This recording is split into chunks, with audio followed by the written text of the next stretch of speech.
Aujourd'hui, de nombreuses figures médiatiques parlent ouvertement de grands remplacements. Et j'ai vu pas mal de gens de bonne volonté dire des trucs du genre « Bon, ok, et si on débunkait le grand remplacement avec des chiffres ?» Et je pense que les gens qui disent ça prennent la question par le mauvais bout. Bon, avant d'aller plus loin, petit disclaimer, si vous pensez que le grand remplacement est un grave péril pour la civilisation occidentale, ou un truc du genre, désolé, mais cette vidéo ne s'adresse pas à vous.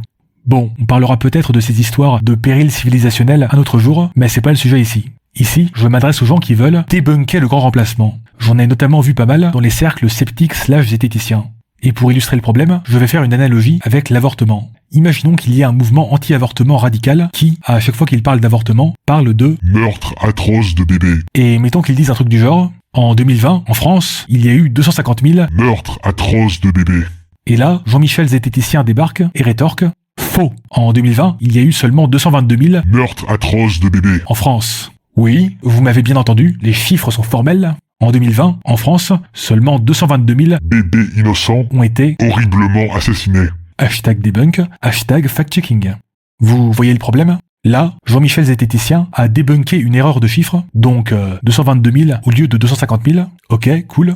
Mais ce faisant, il a validé et repris à son compte l'expression meurtre atroce de bébés pour parler de l'avortement. Autrement dit, les anti-avortements ont peut-être perdu 1 point grâce à son micro-débunk, mais ils ont gagné 10 points par ailleurs parce qu'il a cautionné et validé l'expression meurtre atroce de bébés. Consciemment ou non. Employer cette expression pour parler d'avortement, cela valide et renforce l'idée que l'avortement, c'est un meurtre atroce de bébés innocents. Ce qui, sur le plan des idées, est une bien plus grande défaite qu'une micro-manipulation de chiffres. Voir ma capsule sur le sujet, lien dans la description. Et c'est pareil lorsqu'on utilise l'expression grand remplacement pour parler de changement démographique. Parce que, de quoi on parle, au fond ? Du point de vue de Jean-Michel zététicien, c'est juste l'hypothèse selon laquelle, par exemple, la couleur de peau du français moyen va légèrement s'assombrir au fil des décennies, notamment avec les mariages mixtes entre français de souche et français d'origine extra-européenne. Ouais, l'horreur, quasiment le Club Med.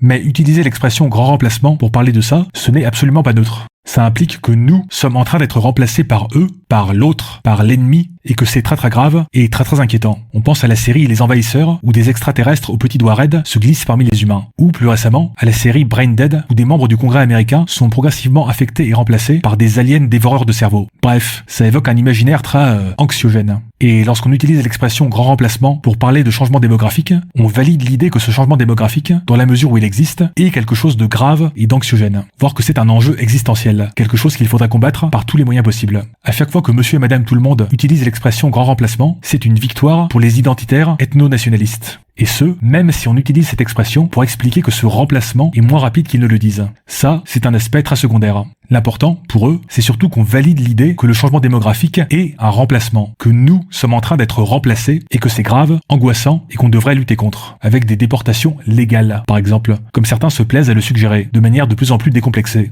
Bref, si vous êtes une personne bien intentionnée qui voit cette rhétorique du grand remplacement monter dans les médias et qui voudrait lutter contre, pour commencer, ne faites pas l'erreur de reprendre cette expression à votre compte. Parce que si vous faites ça, vous avez déjà perdu l'essentiel de la bataille, sur le plan idéologique. Vous acceptez de poser le cadre du débat selon les termes voulus par l'extrême droite. Peu importe toutes les corrections de chiffres démographiques que vous pourrez faire par la suite. Ici, j'ai proposé l'expression changement démographique qui est régulièrement utilisée dans la presse démocrate américaine. Une expression qu'on pourrait également critiquer, mais qui me semble largement préférable à l'expression grand remplacement, si on veut éviter de présenter un phénomène démographique neutre comme un péril existentiel. Bref, pour résumer, si vous voulez lutter contre les idées d'extrême droite, pour commencer, ne laissez pas votre vocabulaire se faire grand remplacer par celui de l'extrême droite.